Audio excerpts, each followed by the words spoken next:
मध्य प्रदेश के मुख्यमंत्री डॉक्टर मोहन यादव आज यानी सोमवार को हरदा जिले के खिरकिया दौरे पर हैं। इस दौरे के दौरान सीएम ने शिक्षा के क्षेत्र में एक बड़े ऐतिहासिक फैसले की घोषणा की है। शिक्षा के अधिकार अधिनियम यानी राइट टू एजुकेशन एक्ट के तहत प्रदेश के 20,652 अशासकीय स्कूलों को 489 करोड़ रुपए की राशि सीधे सिंगल क्लिक में ट्रांसफर की जाएगी। इस राशि से 8,45,000 बच्चों की फीस की प्रतिपूर्ति की जाएगी, जो प्रदेश के अशासकीय स्कूलों में निःशुल्क पढ़ाई कर रहे हैं। सीएम मोहन यादव न केवल इस राशि का वितरण करेंगे, बल्कि इस अवसर पर कई विकास कार्यों का भूमि पूजन और लोकार्पण भी करेंगे। उनका यह स्टॉप खिरकिया के छिपाबड़ स्थित सियोन रे स्कूल होगा। यहां सीएम राज्य स्तरीय कार्यक्रम में शामिल होंगे और बच्चों को शिक्षा का अधिकार अधिनियम के तहत राशि ट्रांसफर करेंगे। इसके बाद कई जन कल्याणकारी योजनाओं के हितग्राहियों को लाभ पहुंचाया जाएगा। वर्तमान में मध्य प्रदेश में लगभग 8,50,000 बच्चे अशासकीय यानी प्राइवेट स्कूलों में निःशुल्क शिक्षा प्राप्त कर रहे हैं। यह अधिनियम साल 2011-12 में लागू किया गया था और अब तक पूरे प्रदेश में 19 लाख से अधिक बच्चे इसका लाभ उठा चुके हैं। इस दौरान सरकार ने 3,000 करोड़ रुपए से अधिक फीस प्रतिपूर्ति के रूप में वितरित कर चुके हैं। शिक्षा का अधिकार अधिनियम भारत सरकार द्वारा 2009 में लागू किया गया था, जिसके तहत 6 से 14 साल तक के बच्चों को मुफ्त और अनिवार्य शिक्षा का अधिकार दिया गया है।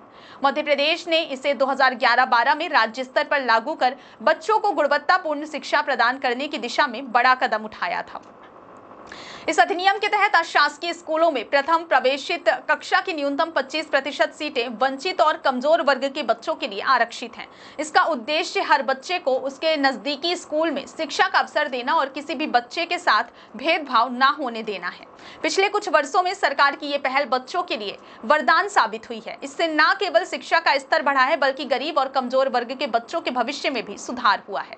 सीएम मोहन यादव इस दौरे के दौरान केवल शिक्षा ही नहीं, बल्कि विकास कार्यों का भी भूमि पूजन और लोकार्पण करेंगे। इसमें सड़क, पुल, जल संरक्षण और ग्रामीण विकास से जुड़े प्रोजेक्ट शामिल हैं।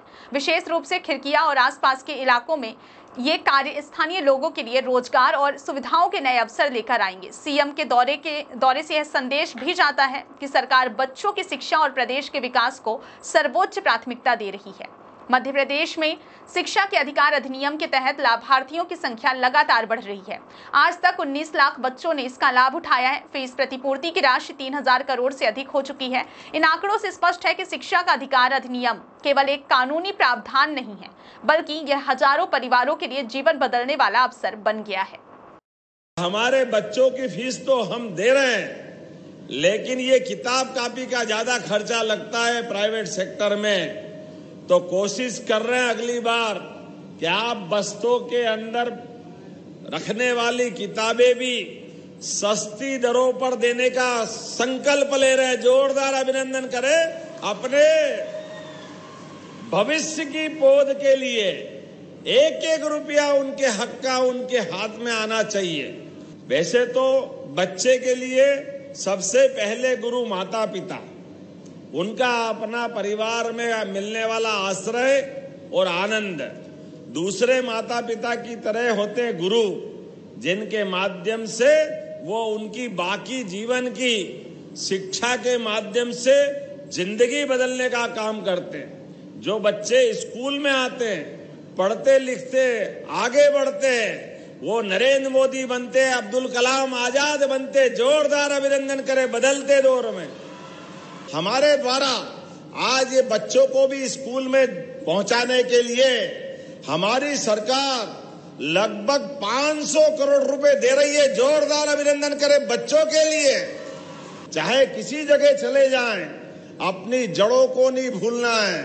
अपने गांव, गलियारे, मोहल्ले, अपने दोस्तों को नहीं भूलना है। स्कूल जीवन में ही भगवान कृष्ण की दोस्ती हुई। आप भी सब याद रखना, कृष्ण और सुदामा की दोस्ती कहाँ हुई थी? सांदीपनी आश्रम में तो हुई थी। इसलिए हमारे सभी स्कूलों का नाम हमने सांदीपनी विद्यालय कर दिया है। जोरदार अभिनंदन उस काल को याद करने के लिए।